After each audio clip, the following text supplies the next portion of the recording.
I decided to take my brother, who's never left his small town, on a surprise trip all the way to Australia. Oh my gosh, I'm gonna tell him. I'm good, how are you? Oh, I didn't even ask, how are you? I was actually calling because I had something to bring up. You know how you've never left your small hometown? I decided to surprise you with a trip to Australia, the whole other side of the world. We already went to Australia last year. It was just for the video because you have a camera on the FaceTime. I wanted to make it seem like I was doing such a nice thing. Then my audience would think I was a good person. Yeah, he's been to Australia, but I've never filmed us going to Australia before, so this is basically the first time. It doesn't count if it's not filmed and posted online. Lucas and Jacob take Australia, mate. It's like when Kourtney and Khloe took Miami, except Caitlyn Jenner isn't involved, even kind of. My husband is from Australia, so that's why I've been there so many times. So we were there to see his family, but when he was busy doing family stuff, Jacob and I filmed some Aussie adventures for this video. But before we get to the land of kangaroos, koalas, and Rebel Wilson, we have to fly there. First class! Hey! All thanks to Jacob's Dubai sugar daddy. We used credit card points, actually. We felt we deserved to fly in luxury for 16 hours. That's how long it takes to get there. First class seat tour. So here's my seat. It could turn into a bed. I had a TV and a bunch of drawers for all my trinkets. So many fans were there because they knew I was hot. Like they were like, oh, he's so hot, he needs fans. Needless to say, I was feeling so rich. I felt like I was a Nepo baby, and my first movie that my parents bought me was about to come out. But it all came to a halt when the man behind me was like, how are you guys in here? Are y'all lost? You kind of seem like Walmart people. He said he flies first class all the time, and he was like, if you're excited about this, don't be, because this is my least favorite first class. He was like, I much prefer Emirates. They give you a room, you have your own shower, and then he slapped me across the face and called me poor. Also, the flight was delayed because somebody last minute wanted off. Like right before we were about to leave, they were like, I gotta get off of here. So they had to like find their bag on the bottom of the plane and everything. It kind of scared me. I was like, oh my gosh, is there gonna be a, these people aren't real moment? And like she was gonna claim all of us weren't real. But honestly, mostly I didn't care because my chair could massage me. Yes, yes, yes. Time to spend the entire 16-hour flight learning about Australian culture. We had dinner 30,000 feet up in the air. Jacob said his sandwich tasted like a McRib, which I'm assuming means it was good. We're here. Your first time ever in Australia. Yeah. First stop, Sydney. We were there for a couple of days. We stared at the Opera House the entire time. We also walked past a model casting for IMG Models, but we decided not to audition to give the other people a chance. Then we flew to Melbourne. Yeah, just so you guys know, it's not Melbourne, it's Melbourne. Just trying to use my platform for education. All right, got my Australia Down Under hat. And I have my Australia tripping down under because we just did acid. It was crazy. Don't do it if you don't have parents though. Down under. It's time to show Jacob the local eats since I'm more used to Australia. We can't be eating at Olive Garden and stuff. I know Jacob's been missing home. He's been thinking about chilies and stuff. We can't be doing that. A little backstory, earlier that day, we met a bunch of kangaroos. We were frolicking with them, taking selfies, feeding them. And we were just like, oh, they are the most adorable animals. Which is why later that day, I took Jacob to a burger place where we could eat them. This is what all Australians eat. All they do is eat kangaroo and crocodile. So let's see how they live. Yay! Ever see something so cute, you gotta ingest it? So I'm thinking we'll split the Outback kangaroo and the Northern Territory crocodile fillet. We dove into the croc first. It honestly tasted good. I just couldn't get over the fact that it was a slimy crocodile. Like, what? For some reason, I'm against eating reptiles. That's where I draw the line. Like, I just kept thinking, am I eating the Geico man, pretty much? The kangaroo burger was much better. It just sort of tasted like beef or lamb, just like regular mammal meat. After all that, American Jacob was feeling homesick, so we had to hit up TGI Fridays, the classic American restaurant. We actually just really wanted to see what it would be like in Australia, so we had to stop in. Thank God it's Friday. Little do you guys know it's a Wednesday.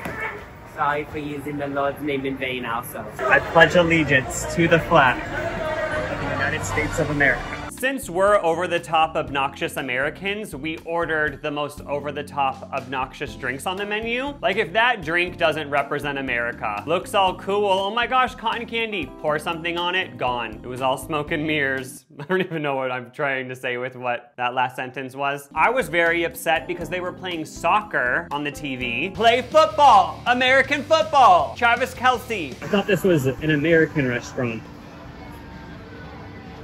We then strolled past this ice bar thing and we were like, oh my gosh, you can have a drink in an ice room? Let's do it. I think we honestly just wanted an excuse to have another drink. But then they were like, oh, it's $50 a person and also you can't film in there. So we were like, no, okay, no, we're gonna leave then because we're influencers and we need to film everything. Do you understand? Yeah, if you can't document it and show other people you went, what would be the point? There's not really a point of going if you don't show everyone you went. So I'm not going. I'm taking a stand. Yeah. Sometimes it's hard to take a stand, but we did. I'm proud of us for that. Literally milliseconds after recording that clip, we turned right around and decided it was worth it to spend $50 to drink in an ice room. They had their own cameras there where they took photos of you and then each photo was $15 to buy. I bought all three.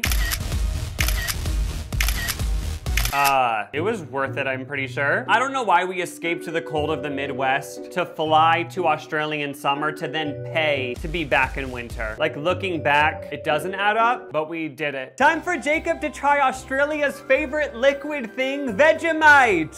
Vegemite is this brown paste that's made from kangaroo blood. I wish it actually is made from brewer's extract. I don't know, it's something. Jacob didn't really care for it and I have tried it before, but I still didn't like it. Sorry, Australians, don't cancel us. I think I just need to try it one more time. It's an acquired taste. That was like my 10th time trying it, but maybe the 11th time I'll realize I like it. It feels like this is some sort of Stockholm syndrome thing. Like I'm kidnapped and I slowly fall in love with my kidnapper. Like that's what Vegemite is to me. Like I'm just hoping like if I eat it enough, I'll start to love it.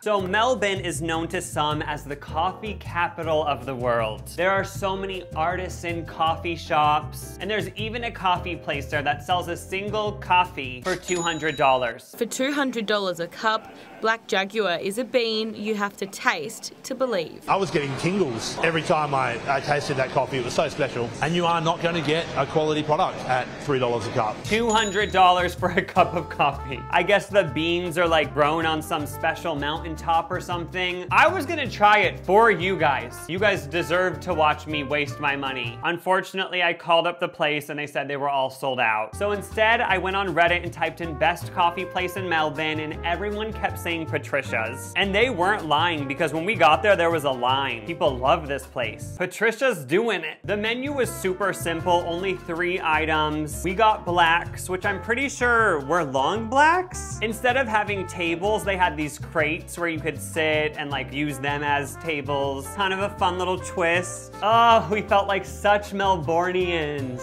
drinking our blacks. I could never go back to Keurig. At this point in the video, I know what you're all thinking. You literally went all the way to Australia and haven't visited their most coveted tourist destination yet, Lucas. I'm talking about Costco, obviously. We just had to see what Australian Costco was like. We traveled 16 hours to go to Australian Costco, is what I'm trying to say. They had samples.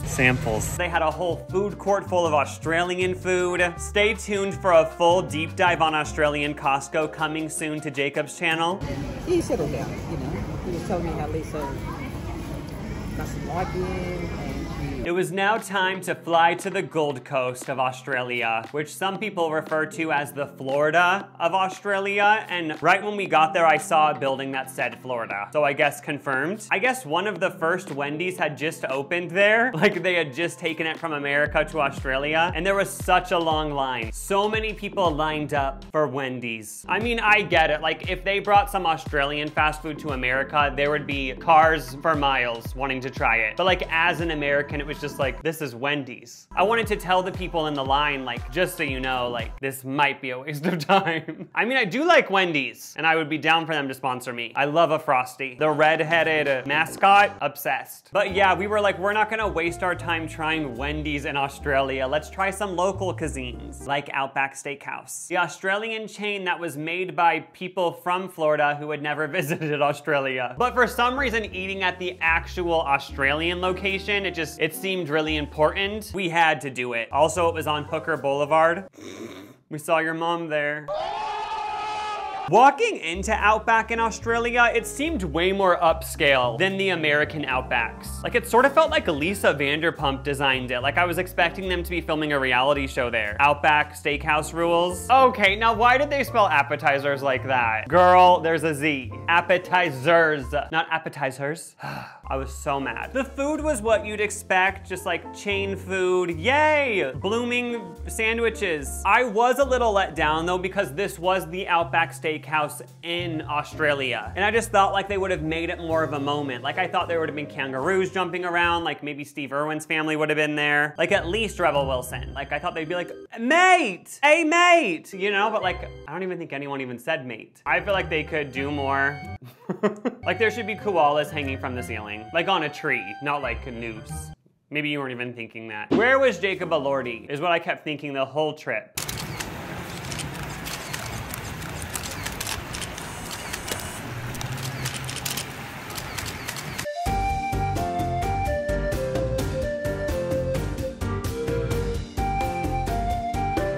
Good morning from the Gold Coast. Next on the agenda was Dream World. I saw some people online refer to this as Australia's Disney World. There was a little fountain that said, make your fairy wish here, fairy. I wished that all of the viewers of this channel would continue to be hot. So if you notice that you're continuing to be hot, thank me in my little fairy wish. You're welcome. Look, an American themed food stand. I love our culture, which is hot dogs. Hot dogs.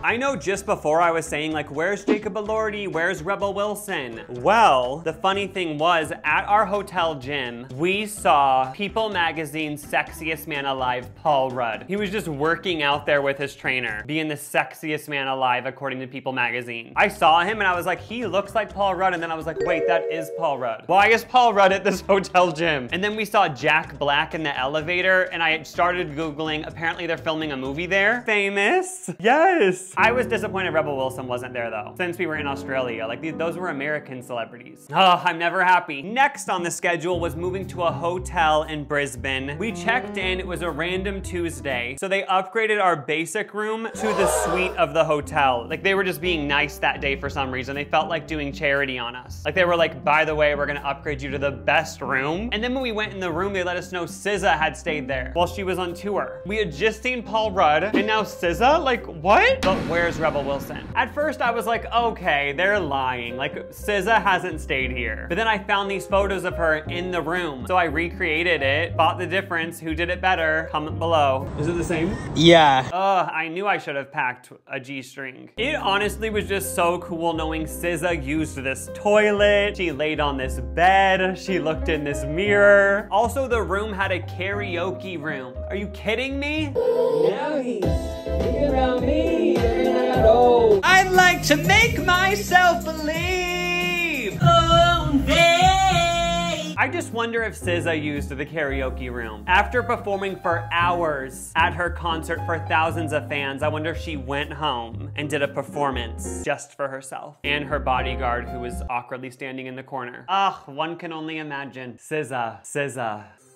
Say it with me, SZA. Well, that's all I filmed of us in Australia. Thanks for watching, mate.